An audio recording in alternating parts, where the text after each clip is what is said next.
Hello everyone, and welcome to another oil painting video. Today is Sunday, July 31st, and I hope everybody had a great weekend. I know I did. It's been beautiful here in the Midwest, and it's funny, we've had a little hotter than normal, not enough rain for my taste, but we have enough rain to where, we don't have brown grass. I actually cut the grass today, so it actually was growing. And it was like 83 degrees, low humidity. It was really a beautiful day. And here is another, not humongous, not, big mama like I did a couple of them, but it's an 18 by 24. It's Ampersand Gessobord, and it has the 1.5-inch cradle on it, like I've been using lately. And it's kind of funny. I was so used to painting smaller for such a long time, meaning 12 by 16 was kind of the biggest I did, that when I went to the real large format paintings, it was really weird, and I don't want to say difficult, but it took a little bit more effort than normal to get the perspective right, get colors right, and get everything else, because I was jumping from a 12 by 16 to a 24 by 36, and then in this case an 18 by 24. I'm not sure if I like the 24 by 36, even though I'm a little more comfortable with it now than I was when I started. The 18 by 24 I definitely do like, so this might be my large format. I'm not sure. It depends. I'm probably going to try a couple more 24 by 36s and see how that goes, now that I have a little bit of experience with, something that large. See if I like it any better, not so much, whatever the case may be. And that's one of the things you have to do when you're an artist. And it's not just a painting artist. Painting, drawing, writing, music, it doesn't matter. One of the things you have to do is push yourself outside of your comfort zone. You really need to do stuff that you're not comfortable with, that you're not experienced with, and you need to experience, I don't want to say defeat, but yeah, defeat, because that's your greatest teacher. So I started doing these because I noticed a lot of artists at the shows I was going to had at least a small selection of very large format paintings. And I thought to myself, why not give it a try and give somebody something a little different size-wise? And the other thing that happened at my last show, and I don't know if I mentioned this to you or not, but I had several people looking at my art, and they liked it, and they asked me, hey, do you have anything larger? And obviously the answer was no. So it's the type of thing where, between what other artists did and what some of the people that came into my displays had inquired about, the following Monday, I went and ordered a couple of real large ones, the 24 by 36s, 2 of those, and 5 of the 18 by 24s that you see here. And I haven't been to a show yet with them. My next show is at the end of August. Yep, last weekend of August, and that's at Bucktown in Chicago on the north side of the city. And then that's where these will kind of make their debut, and, I'll see how they go over, see if people like them or not. So, one of the things that you probably have noticed if you're following my videos is I'm using the palette knife more and more. Now, I'm not using it exclusively as much as I used to. I do enjoy it, but I like the combination of the brush and palette knife together in a painting. I like some areas, I like the contrast that it gives, smooth to, rougher, for maybe sometimes the foliage, definitely the clouds. I love doing palette knife clouds. And then also the white caps and the water. I love doing water lines with them, rocks, mountains, that type of thing. So I'm probably utilizing the knife, I don't know, I'm guessing 35% of the painting, 25 to 35%, right in that area.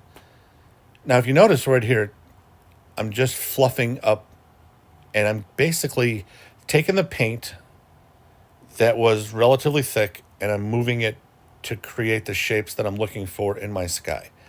So I found that having a very light touch and then quick strokes going upward really helps to give your clouds in your sky a little bit of a fluffy feel to them. So I'm sorry I didn't start talking about that a little sooner. Now, here is going to be, I don't have anything that's very distant in this painting. A lot of it is in a very, it's not the same plane, but it's similar.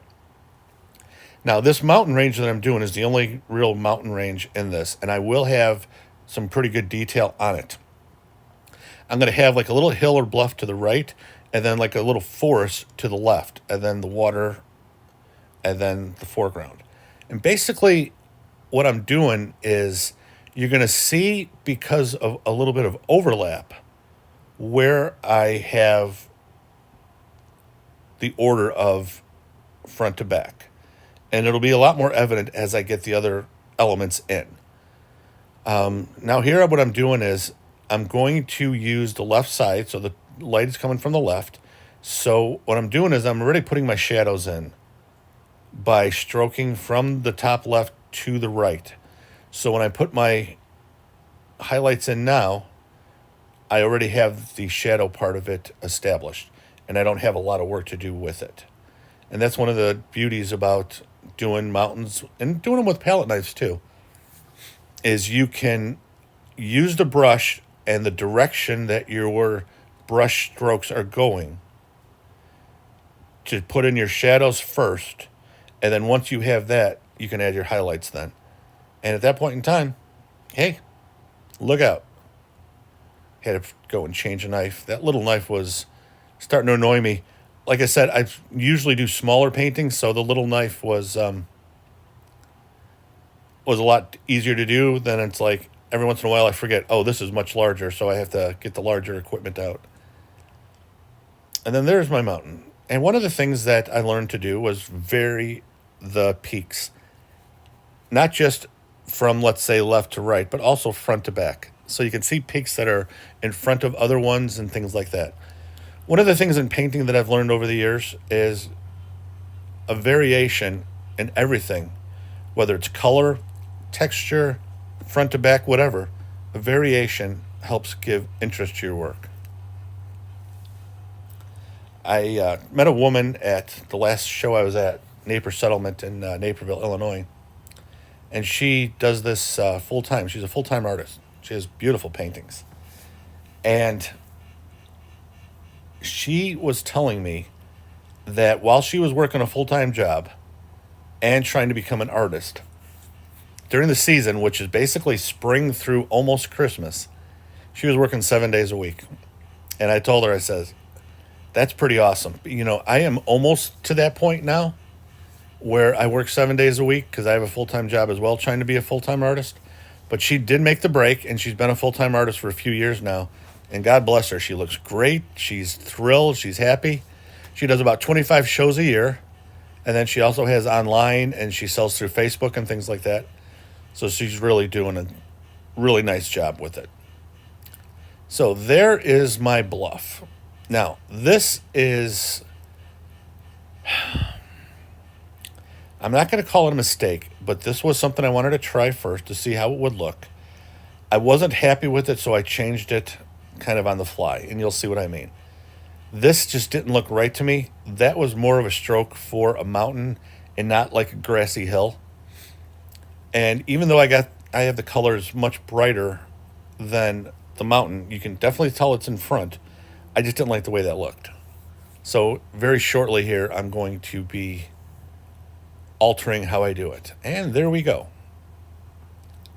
I've got some darker green now, and this is like a phthalo green with a little bit of French ultramarine and a little bit of yellow mixed together. And I'm basically taking away that, I don't want to say blunt yellow, but maybe that's accurate, that blunt yellow that was on there, and kind of give it a little bit more interest with a little bit more texture. And then I wanted kind of like the lay of the land as far as, you know, I wanted to be able to see it going from the top right to the bottom left, the way it slopes and the way the land goes. And again, this was, I don't want to say an accident, but it was. I had an idea of what I wanted. That idea didn't work out too well. So then I had to alter it on the fly. And that's one of the things you do with art in general, but especially with paintings, is you can have a vision in your head, and it may or may not actually look right once you get it on the canvas or the support, the wood, whatever you're using. So never, ever, ever be rigid in your work. Always allow for not only rework, but altering your ideas, altering your composition in your head. Okay, now this is going to be a forest. And we're using a little bit more phthalo green than the French ultramarine, but it is the two mixed together. And we're going to get a lot of the thick stuff off before we put in the trees. And you can tell right now, just like I told you before, out of the three elements, what will be the forest on the left, the little grassy hill on the right, and the mountain range in the middle, which one is first, second, and third going from front to back. And that's one of the things that you want to do in your paintings is give yourself some depth. So I don't have great distance in this painting as far as way far away hills and mountains, but I do have a distinct 1, 2, and 3 as far as where they are. And that's what you want to look for. You want a variation on the planes that you're looking at. You want a variation in textures, and you want a variation in colors. And all three have different variations of each thing. So I'd like you guys to let me know how you spend your weekends. If you paint, if you go to shows, if you're just learning how to paint and you're maybe a little nervous, whatever you think about, just leave in the comments below. I'm pretty good at answering comments and, keeping in touch with people. And if you do like this video, before I forget, just consider, subscribing to my channel. I've got 317 subscribers, which is about 310 more than I thought I'd ever get. When I started this channel, I didn't think anybody would be interested in, watching me paint and stuff. And it's been not only a lot of fun, but a pleasant surprise that, people have been interested. So if you do like this painting, give it a chance and, hit that subscribe button. And if I'm not mistaken, when you subscribe, I think you have an option to hit a little bell, like a notification thing, and then that will help let you know when I have a new video. I'm usually once a week, normally on Sundays or Tuesdays. It just depends on how it goes or if I have a show or not. One of the things I'm doing there, as you can see, I'm getting the thick stuff off. Okay, now I learned this from Kevin Hill, who does Paint with Kevin, I believe is the name of his YouTube channel, and he's got a monster amount of subscribers, and justifiably so. He's a great teacher, but he has absolutely beautiful work. And one of the things that he taught was it's really hard to put highlights and to do stuff without making mud when the paint is too thick. So if you use his philosophy, which I use a lot, you can put it on as thick as you want to cover whatever you want and to get an idea of where your values are and everything else. But before you put the highlights on, do what I just did. Use a shop towel, not a paper towel. A paper towel will shed. This is a shop towel. And I get mine at Walmart. I think it's like 6 rolls in a package for like $10. So they're not very expensive. And you can dab it, or you can wipe it, or you can do whatever you want. And it's not going to leave lint. And it'll take a lot of the excess paint and excess oil off of the surface you're painting on and allow for highlights. And look at the brown I'm putting in for the trunks. Okay, now this is going to be a pretty dense forest, so you're going to see a little bit of it. So I'm not going to highlight these because, like I said, it's going to be a dense forest. But look at the fact that you can see the brown. And that's because I took all that excess oil and paint off of the support before I started putting in the tree trunks and branches and things like that. So it's a type of thing where I've been painting for a long time. I've been selling my art for a while. I do pretty well. Obviously not well enough to do it full time yet, but it's getting there, and you still learn. So one of the things that, I can't emphasize enough, never, ever, ever stop learning. There's always, it doesn't matter how good you are, how many paintings you sold, how many subscribers you have, there's always something you can learn from somebody somewhere. And learning is, information is incredible. The more information you have, the better prepared you are to handle doing whatever it is you want to do. Now, one of the things that I had mentioned a couple of times today was the three elements I have right there for what is first, second, and third. So, if you look at how I laid this out, what I'm working on at the moment, that piece on the right, I deliberately put on the same plane as the forest on the left, which also pushes back that little grassy hill. Okay? So you can definitely see what I'm working on now is the frontmost plane in the midground. Then the grassy hill is the second plane, and the mountains are in the distance. And that was intentional to try to do it, and color is what did it. If you look at the color, even though there's highlights on that mountain, the color of the mountain itself is relatively subdued, okay? It's basically like a blue-gray. The little hill on the right has a much brighter feel to it, okay? The value is much brighter. So it automatically goes in front of the mountains. And then with all the detail on the forest and the little shrubs and bushes and stuff in front of it, that detail and then the different colors and then the dark background of it, that's what makes this one come into the front. So now we have the midground and background done. And the next thing we're going to do is work on midground all the way up to foreground and the completion of the painting. So I'm wiping off my stuff and getting everything organized.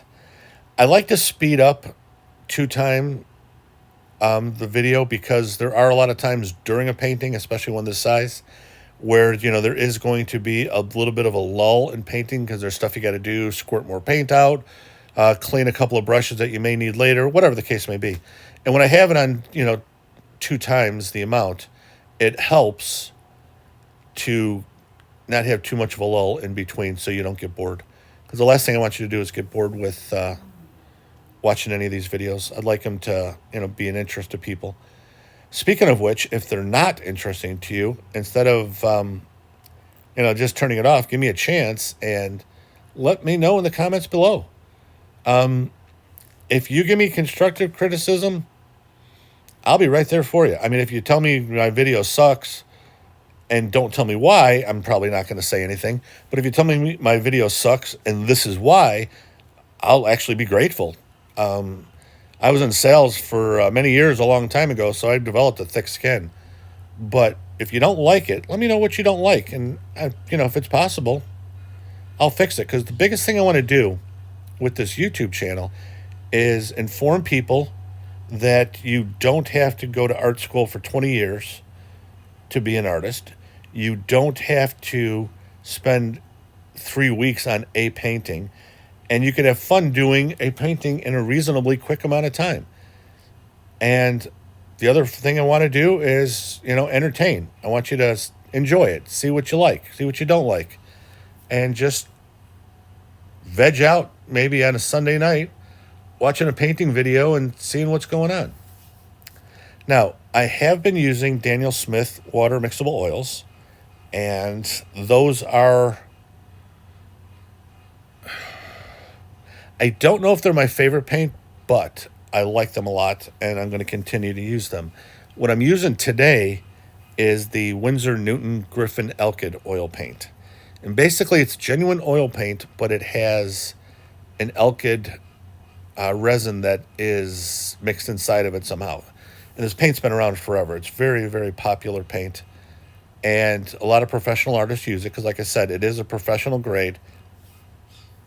It's light, fast, and everything else.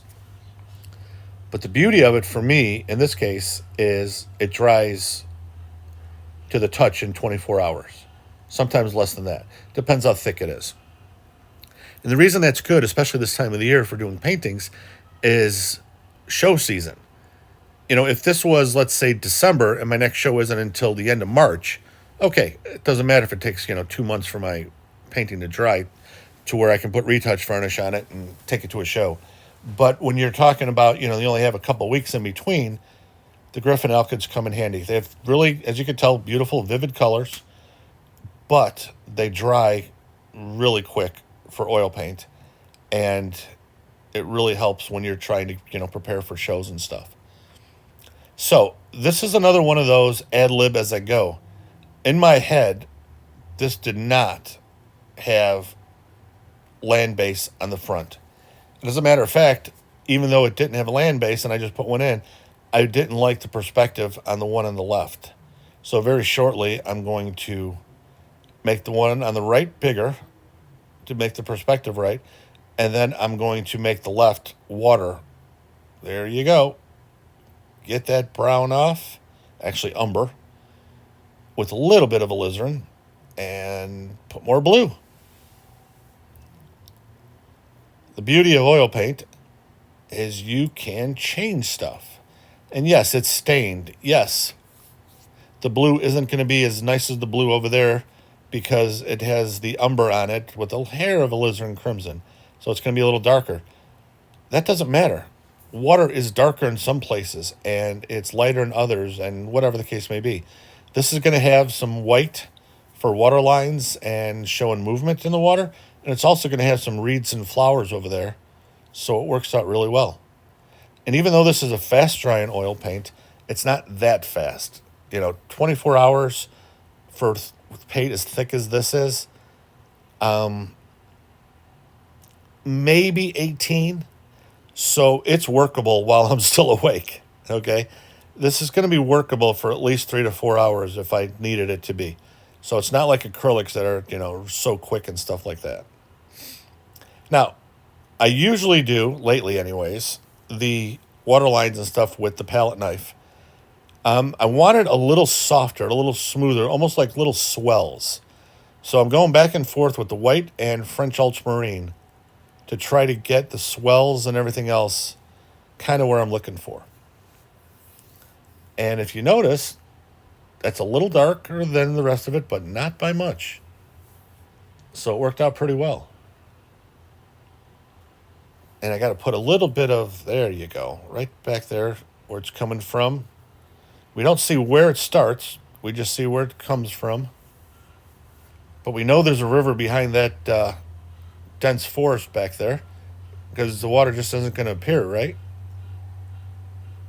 And that's one of the beauties of art too. Whether you're drawing or painting, soft pastels, oil pastels, watercolors, doesn't matter. You paint what you see, not what you know is there. So we know there's something feeding this river behind that dense forest. And chances are pretty good it's coming right off of that mountain. Okay, all those snow-capped mountains right there, that's what's feeding this lake, this river. But you can't see it. But it's still there. But the thing of it is, you can't paint what you can't see. Otherwise, it'll just look off. Now, if I wanted to, I can make it deep, and I can maybe cut a little path in between that little hill on the right and then the dense forest on the left. But it would still, in order to make it accurate, the horizon line would have to be so far back that you wouldn't see it anyways. So, again, leave the imagination to the viewer and let them decide where that water's coming from. Okay, now, if you notice here, I'm using a very similar stroke with these waves as I did with the clouds. And that's because I want this to be a little softer. There's not a lot of harshness in this painting. I just wanted a really soft, peaceful, and colorful painting. And I'm leaving it a little rougher at the mouth and the top of the water where it starts. And then the rest of the water, I want it to be a little softer. Okay, now you see that mess up I did with the land over on the bottom left? It's gone. Goodbye. See you later. Beauty of an opaque medium. You don't even know it was there. Now, this is one of my favorite ways to do flowers and reeds and things like that. And basically, it is taking a little bit of, well, actually more Payne's gray and a little bit of ivory black and a little bit of alizarin crimson and a little bit of French ultramarine. Make a real super dark color. And that way, when I put the flowers on, they're going to show up and pop real nice. It's going to be beautiful. And now I'm doing that, I guess, mid-ground because it is, on the far bank of this river. And if you notice, I'm making it into a little bit of a slope, not a drastic one like the hill on the right, but still a slope. So if you notice here, I don't have anything straight from left to right. Even what will be flowers on the bottom and the very bottom part of the painting is still with a little bit of a sweeping motion to it. This is a gradual hill from the forest into the water, and then the other hill on the right is a lot more of a pronounced drop off. And the reason I did that is I'd like to get, interest. Actually, that piece I'm working on now, that little piece, is the only straight piece I got in this whole painting. Everything else is at some kind of an angle. And if you look at that tree line, that's not only on an angle, but it also goes downward and up within the same kind of eye plane, I should say. So that's all, it's all with experience of what you think does and does not look interesting. And what I tell anybody that's learning how to paint is you have to paint what you like and what you see and what appeals to you. And once you do that, other people will find your work and they'll like it. An older artist told me years ago when I first started painting and I wasn't having a lot of luck getting people to even see it. He said, you do your own stuff the way you want to do it. Yes, you need to use perspective correctly. You need to use color theory correctly. And you have to have certain basic schematics of a painting correctly. But your style is yours. And that's what you do. And your crowd will find you. Your people will find you. That's what he told me. And he was right. It took a few years of, doing the online stuff and everything else. But eventually, people that liked what I did started to find me. And that's happening at shows and stuff. And that's the way it is. Not everybody likes everything. And that's one of the beauties of art. It is so, so darn subjective. Where, I've had a couple of paintings that I thought were absolutely disgusting. And people loved them. There's a couple of people that loved them and bought them.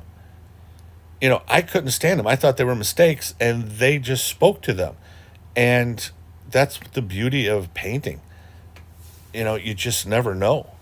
Now, the paintings were schematically correct. The colors were correct. The values were good. Perspective was right on. There was just something about it I just didn't like. It just didn't appeal to me. What I had in my head, that vision, I wasn't able to translate onto the canvas. But somebody saw something else in it, loved it, and bought it. So you never know. This painting is nearing the end, but still has a little bit to go. But as you can see, like I told you about the colors, this is a little bit more of a brighter tone to it, to my paintings than normal. I'm not into dark paintings, but I usually don't go quite this bright. And I didn't like that there. That just looked like mud to me. So I just got rid of it with the palette knife. And that's one of the things I was talking about. Even with this Elkid, which is fast drying, I still was able to just wipe that off because the paintings,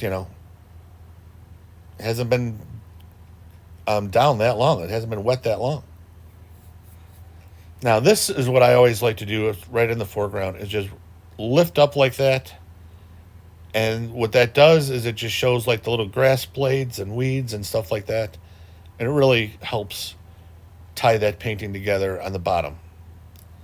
It doesn't look like it's, drifting off or anything. And then now I wanted to do something. It was bothering me throughout this whole piece where that distant mountain and that hill met on that right-hand side.